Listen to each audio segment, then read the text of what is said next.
دونوں فریقوں یعنی کافر و مومن کی مثال ایسی ہے جیسے ایک اندھا بہرا ہو اور ایک دیکھتا سنتا.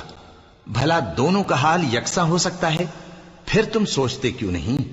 اور ہم نے نوح کو ان کی قوم کی طرف بھیجا تو انہوں نے ان سے کہا کہ میں تم کو کھول کھول کر ڈر سنانے اور یہ پیغام پہنچانے آیا ہوں کہ اللہ کے سوا کسی کی عبادت نہ کرو، مجھے تمہاری نسبت دردناک عذاب کا خوف ہے. تو ان کی قوم کے سردار جو کافر تھے کہنے لگے کہ ہم تم کو اپنے ہی جیسا ایک آدمی دیکھتے ہیں اور یہ بھی دیکھتے ہیں کہ تمہارے پیراؤ وہی لوگ ہوئے ہیں جو ہم میں ادنا درجے کے ہیں، اور وہ بھی سطحی رائے سے، اور ہم تم میں اپنے اوپر کسی طرح کی فضیلت نہیں دیکھتے بلکہ تمہیں جھوٹا خیال کرتے ہیں. فرمایا کہ اے قوم دیکھو تو، اگر میں اپنے پروردگار کی طرف سے دلیل روشن رکھتا ہوں اور اس نے مجھے اپنے ہاں سے رحمت بخشی ہو جس کی حقیقت تم سے پوشیدہ ہو گئی ہے، تو کیا ہم اس کے لیے تمہیں مجبور کر سکتے ہیں جبکہ تم اس سے ناخوش ہو؟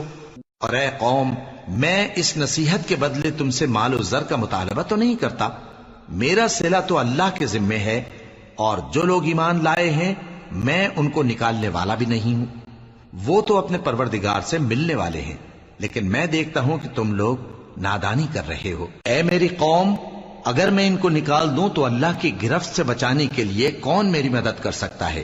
بھلا تم غور کیوں نہیں کرتے؟ اور میں نہ تم سے یہ کہتا ہوں کہ میرے پاس اللہ کے خزانے ہیں، اور نہ یہ کہ میں غیب جانتا ہوں، اور نہ یہ کہتا ہوں کہ میں فرشتہ ہوں، اور نہ ان لوگوں کی نسبت جن کو تم حقارت کی نظر سے دیکھتے ہو یہ کہتا ہوں کہ اللہ ان کو بھلائی یعنی اعمال کی جزا نہیں دے گا. جو ان کے دلوں میں ہے اسے اللہ خوب جانتا ہے. اگر میں ایسا کہوں تو بے انصافوں میں ہو جاؤں. انہوں نے کہا کہ نوح، تم نے ہم سے جھگڑا تو کیا اور جھگڑا بھی بہت کیا، اب اگر تم سچے ہو تو جس چیز سے ہمیں ڈراتے ہو وہ ہم پر لا نازل کرو. نوح نے کہا کہ اس عذاب کو تو اللہ ہی چاہے گا تو نازل کرے گا، اور تم اللہ کو کسی طرح ہرا نہیں سکتے. اور اگر میں یہ چاہوں کہ تمہاری خیر خواہی کروں اور اللہ یہ چاہے کہ تمہیں گمراہ رہنے دے تو میری خیر خواہی تم کو کچھ فائدہ نہیں دے سکتی.